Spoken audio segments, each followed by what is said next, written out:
Hey guys, Ash here from C4E Tech, and I've been using the Galaxy S8 for a day now.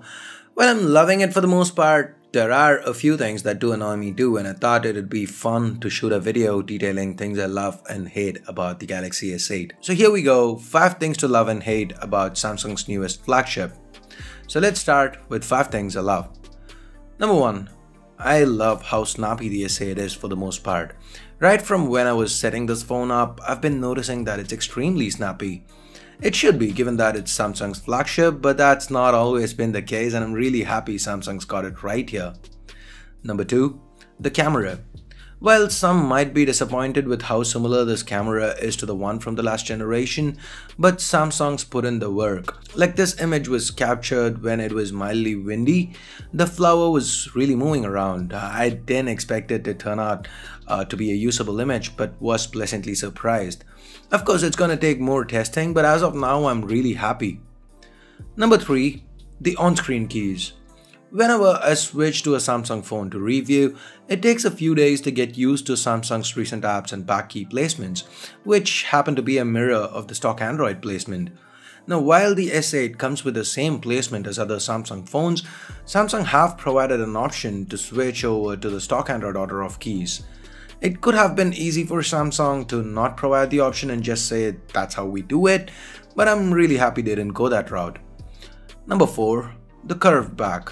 Just like with the Note 7, we've got 3D glass that curves to the back here, meaning despite the S8 being 0.1mm thicker than its predecessor, it actually feels very slim in hand. And with that, we get to number 5, the display. Now, forget the infinity display marketing or the insane 83.6% screen to body ratio, or the fact that it's got a 570 pixels per inch pixel density. Hell, even forget the fact that it's a Super AMOLED panel with amazing colors. Just look at how narrow this display is. I absolutely adore it. I also happen to hate it, but we'll get to that in just a moment. When you hold the phone, it's so narrow and it makes it very easy to hold. Now, note that I said easy to hold and not easy to use, because we begin the 5 things that annoy me with the same.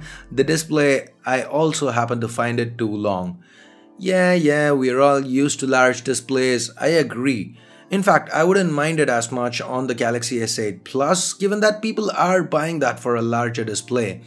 The S8 here is the standard variant. Most brands, including Samsung in the past, sell a regular variant that's optimized for single-handed usage and a larger variant for those who are willing to sacrifice the ease of single-handed usage for a better media experience, for more screen real estate.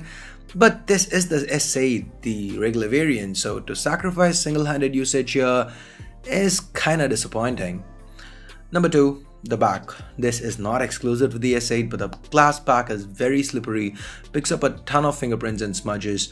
I'm gonna have to put a case on this guy soon. Now, talking about the back, we get a number 3, the placement of the fingerprint sensor. I've not been able to reach it without maneuvering the phone around in hand. That kinda affects the single-handed usability again.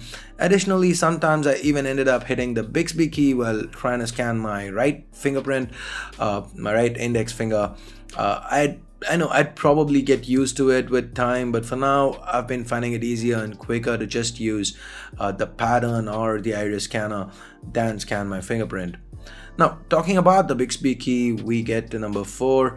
I have been playing around with it and Bixby seems okay. The hardware key does seem redundant.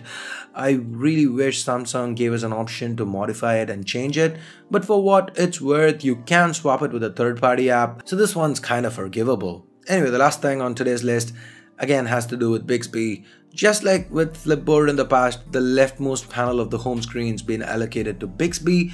And again, sadly, just like with Flipboard, there is a minor delay when you swipe through to that screen. On a flagship, I really wish there wasn't. So there you go, 5 things to love and hate about the Galaxy S8. Do you feel the same way? Do you agree with what I've had to say? Is there something you disagree with? Let me know in the comments below. So that's it for this video. Give it a thumbs up if you liked it, vote it down if you didn't. For more coverage of the Galaxy S8, hit that subscribe button down below if you haven't already. If you have already subscribed, hit that bell icon to make sure you get notified each time a new video goes live here on C4E Tech. So that's it for now. Thanks a lot for watching. Till next time, this here is Ash from C4E Tech signing off. You guys have a great day. Bye bye now.